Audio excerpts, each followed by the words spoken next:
সুপ্রিয় দর্শক, আসসালামু আলাইকুম। কেমন আছেন আপনারা? নিশ্চয়ই ভালো আছেন। আজকের ভিডিওতে আপনাদের সবাইকে স্বাগত জানাচ্ছি। আজকে আমি আপনাদের সাথে গুরুত্বপূর্ণ একটা বিষয় নিয়ে আলোচনা করব, আর সেটা হচ্ছে নবম মাসের কিছু বিশেষ জরুরি সতর্কতা সম্পর্কে। তাহলে চলুন জেনে নেওয়া যাক সেগুলো কি কি। বাই দ্য ওয়ে, মূল ভিডিওতে যাওয়ার আগে একটা কথা বলি, আমি আমার চ্যানেলে pregnancy related, specially normal delivery related অনেক ইম্পর্টেন্ট তথ্য ভিডিও আকারে শেয়ার করে থাকি। এই তথ্যগুলো আমার পার্সোনাল এক্সপেরিয়েন্স ও আমার ডক্টরের সাজেশন থেকে নেওয়া। তাই আমার চ্যানেলটিকে যদি একবার আপনারা ভিজিট করেন, তাহলে আপনারা আপনাদের প্রশ্নাতীত মনের অনেক প্রশ্নের উত্তর পেয়ে যেতে পারেন। আমন্ত্রণ জানাবো আমার চ্যানেলটিকে একবার ভিজিট করে দেখার জন্য। এবারে চলুন মূল আলোচনায় যাওয়া যাক। আমি শুরুতেই বলেছি আজকে আলোচনা করব নবম মাসের বিশেষ জরুরি কিছু সতর্কতা সম্পর্কে। গর্ভাবস্থান নবম মাস মানে হচ্ছে ডেলিভারির কাউন্টডাউন শুরু হয়ে যাওয়া। নবম মাসে যে কোনো সময় ডেলিভারি হতে পারে, সেটা নবম মাসে প্রথমেও হতে পারে, মাঝামাঝিতেও হতে পারে, শেষেও হতে পারে। এখন সিজারটা হচ্ছে প্রি প্ল্যান, যেখানে আপনার ডাক্তার আপনাকে আগেই বলে দেবে যে অমুক দিনের অমুক তারিখে অমুক সময় আপনার সিজার হবে, সে মতে আপনি প্রিপারেশান নিতে পারলেন। কিন্তু নর্মাল ডেলিভারিটা সম্পূর্ণ প্রাকৃতিক একটা পদ্ধতি। এখানে জোর করে ডাক্তার দিয়ে টানা হ্যাচড়া করে কোনো মতেই কিছু সম্ভব নয়। সেই সাথে মহান আল্লাহ তাআলাই লিখে রেখেছেন যে আপনার সন্তানকে কখন ভূমিষ্ঠ হওয়া হবে। কিন্তু এক্ষেত্রে হয় কি, যে কোনো সময় যে কোনো মুহূর্তে কিন্তু আপনার পেইন এসে যেতে পারে, ডেলিভারি হয়ে যেতে পারে। সেই জন্য এ সময় আপনাকে অনেক সচেতন থাকতে হবে। কিন্তু নতুন মায়েরা, এছাড়া অনেক মাই ভুলবশত একটা ভুল কাজ করে বসেন। আর সেটা হচ্ছে, যেহেতু আপনারা সবাই জানেন যে নর্মাল ডেলিভারিটা সিজারের তুলনায় খুব ভালো, কারণ সিজার হলো একটা ছোটোখাটো অপারেশনের আগে পরে বিভিন্ন ধরনের ঝুঁকি থাকে, বিভিন্ন ধরনের সাইড ইফেক্টস থাকে। এছাড়া সিজারিয়ান পেশেন্টকে সারা জীবনভর কিছু না কিছু রোগশোক বহন করতে হয়, বিভিন্ন ধরনের নিষেধাজ্ঞা মানতে হয়।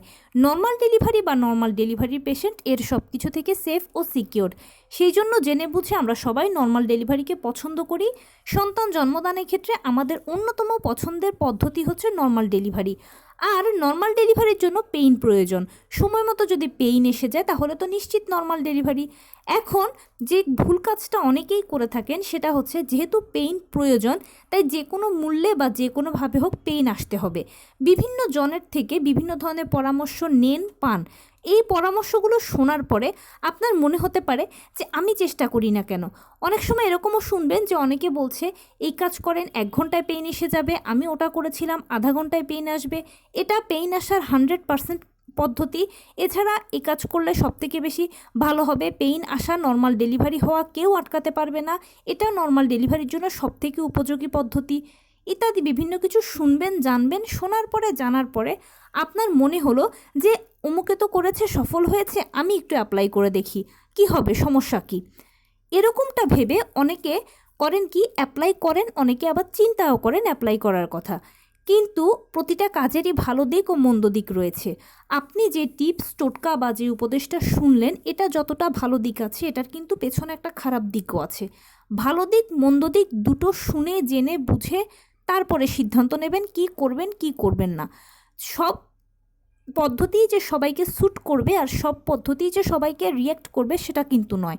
বিভিন্ন ধরনের কাজের বিভিন্ন ধরনের পদ্ধতি রয়েছে, আর সবগুলো পদ্ধতি ভালো সেটাও নয়, আবার সবগুলো পদ্ধতি খারাপ সেটাও নয়। সেই জন্য যা শুনবেন বা যা আপনি জানবেন, সেটাকে অবশ্যই 100 বার চিন্তা করবেন অ্যাপ্লাই করার কথা। অ্যাপ্লাই করার আগে 100 বার ভাববেন এইটাই, যে এটা আপনার সন্তানের জন্য কতটা নিরাপদ, আপনার জন্য কতটা নিরাপদ হবে। সবসময় একটা কথা মনে রাখবেন, ভালোর ক্রেডিটটা সবাই নেবে, কিন্তু মন্দের দায়টা কেউ নেবে না। কোনো একটা কাজ আপনি কারো কথা শুনে যদি ভালো হয়, সে কিন্তু 100% ক্রেডিটটা নেবে।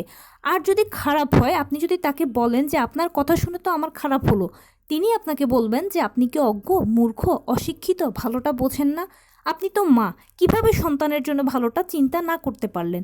তখন সবাই আপনার ওপরেই দোষারোপ করবে, আপনি নিজেও নিজেকে তখন দোষারোপ করবেন।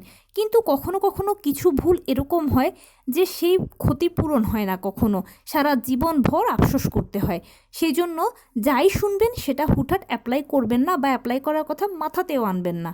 অন্তত 100 বার চিন্তা করবেন আপনার জন্য নিরাপদ কিনা, সন্তানের জন্য নিরাপদ কিনা। যদি নিরাপদ মনে করেন তাহলে অ্যাপ্লাই করবেন, আর যদি আপনার কাছে কনফিউশন থাকে প্লিজ স্কিপ করে যান, কোনো প্রয়োজন নেই। নর্মাল ডেলিভারিটা একটা প্রাকৃতিক পদ্ধতি। যদি নর্মাল ডেলিভারি হওয়ার হয় তাহলে এমনিতেই হবে, কেউ আটকাতে পারবে না। আর যদি না হওয়ার হয় তাহলেও কিন্তু এটাকে আটকানো যাবে না। আরেকটা কথা কি, জন্ম মৃত্যু বিয়ে 3 বিধাতা নিয়ে। মহান আল্লাহ তাআলাই লিখে রেখেছেন যে আপনার সন্তানকে কখন, কোন দিন, কোন সময়, কিভাবে আপনার কোলে দান করবেন।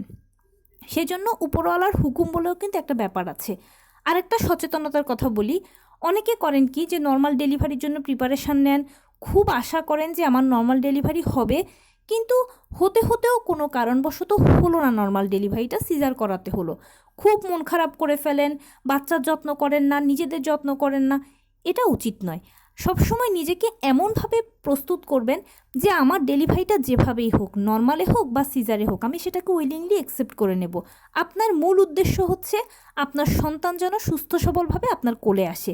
এবার সেটা নর্মালেও হতে পারে, সিজারেও হতে পারে। আপনারা মা বাচ্চা একে অন্যের পরিপূরক। যদি বাচ্চার কোনো সমস্যা হয় তাহলে সবথেকে বেশি কষ্টটা আপনিই পাবেন। আবার আপনার যদি কোনো সমস্যা হয় তাহলে অযত্নে বাচ্চাই থাকবে। সেজন্য আপনারা মা ও বাচ্চা একে অন্যের পরিপূরক। আপনি যেন সুস্থ থাকেন, বাচ্চা যেন সুস্থ থাকে, সেই চেষ্টা সবসময় করবেন। আর সেই জন্য ডেলিভারিটা সিজারে হোক বা নর্মালে হোক সেটা কোনো বড় কথা নয়। আমাদের সমাজের কিছু বিকৃত মানসিকতার লোক আছে যারা মনে করে নর্মাল ডেলিভারি মানে একদম বিশাল সফলতা আর সিজার মানে হলো বিশাল বড় ব্যর্থতা। আসলে এই দুটো জাস্ট সন্তান জন্মদানের পদ্ধতি মাত্র। একটা সন্তান মায়ের গর্ভে আসলে সে তো ভূমিষ্ঠ হতে হবে, তাই কেউ নর্মালে পৃথিবীতে আসে, কেউ আবার সিজারে পৃথিবীতে আসে। হ্যাঁ, এটা সত্যি যে 90% ডেলিভারি নর্মালেই হয় আর 10% ডেলিভারি সিজারে হয়। কারণ কি, সাধারণত মানুষের খুব একটা সমস্যা থাকে না, নর্মাল ডেলিভারি এমনিতেই হয়ে যায়। আবার কিছু কিছু ক্ষেত্রে মা ও বাচ্চার কিছু জটিলতা তৈরি হওয়ার ফলে সিজারটা এসেছে, সি সেকশন করাতে হয়, তবে সেটা হারটা খুব কম। তাই নর্মাল ডেলিভারি হোক বা সিজার হোক, সবসময় নিজেকে মানসিকভাবে শক্ত রাখবেন, প্রস্তুত রাখবেন। যে যাই বলুক কান দেবেন না, আপনি সবসময় আপনার লক্ষ্যে ঠিক থাকবেন। আর একটা কথা হলো কি, আমরা সবাই নর্মাল ডেলিভারি আশা করি ঠিক আছে, কিন্তু কখনোই উচ্চাশা করা উচিত নয়। আশাটা ভালো কিন্তু উচ্চাশাটা খারাপ, তাহলে আপনার মন ভেঙে যেতে পারে, নিজেকে সামলে নিতে কষ্ট হবে। শুধু আশা করবেন আর সবসময় উপরওয়ালার কাছে প্রার্থনা করবেন, এবং সেই সাথে নিয়মিত হাঁটাচলা করবেন, টুকটাক কায়িক শ্রম করবেন। নিশ্চিত করবেন আপনি যে খাবারগুলো খাচ্ছেন সকল ভিটামিন, মিনারেল, ক্যালসিয়ামগুলো যেন ঘুরে ফিরে আপনার মধ্যে যায়, আপনার থেকে বাচ্চা পায়। ডাক্তারের দেওয়া আয়রন, ভিটামিন, ক্যালসিয়াম ওষুধগুলো খাবেন। নিয়মিত 12 থেকে 14 গ্লাস পানি খাবেন।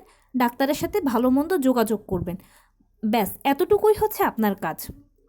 আর আপনি যেই ধর্মের অনুসারী হন না কেন, বেশি বেশি করে উপরওয়ালাকে রাখবেন।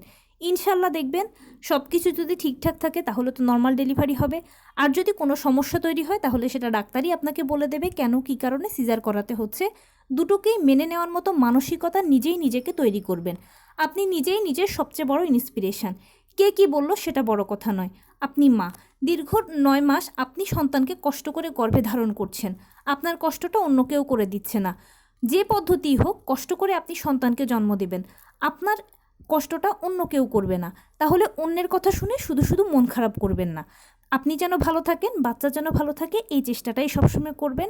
আর প্লিজ আরেকটা কথা বলে শেষ করব, করজোরে অনুরোধ করছি, নর্মাল ডেলিভারি হোক বা সিজার হোক, দুটোকে উইলিংলি মেনে নেবেন। আশা ভালো, উচ্চাশা ভালো নয়। তো এই ছিল আজকের ভিডিও। কেমন লাগলো বলুন? যদি ভালো লেগে থাকে ও হেল্পফুল হয়ে থাকে তাহলে প্লিজ লাইক, কমেন্ট, শেয়ার করতে একদম ভুলবেন না। আর সেই সাথে আমার চ্যানেলটিকে সাবস্ক্রাইব করার বিনীত অনুরোধ রইল। পাশে থাকা বেল আইকনটি ক্লিক করে দেবেন যেন আমি ভিডিও আপলোড করার সাথে সাথে আপনারা নোটিফিকেশান পেয়ে যান। যদি কোনো প্রশ্ন থাকে কমেন্টসে জানাবেন, আমি রিপ্লাই দেব। প্লাস যদি কোনো পরামর্শ থাকে যে কোন বিষয়ের উপরে ভিডিও বানালে আপনারা উপকৃত হবেন সেটাও জানাবেন। আমি আপনাদের পছন্দের সর্বোচ্চ প্রায়োরিটি দেব। ভালো থাকবেন, সুস্থ থাকবেন। আসসালামু আলাইকুম।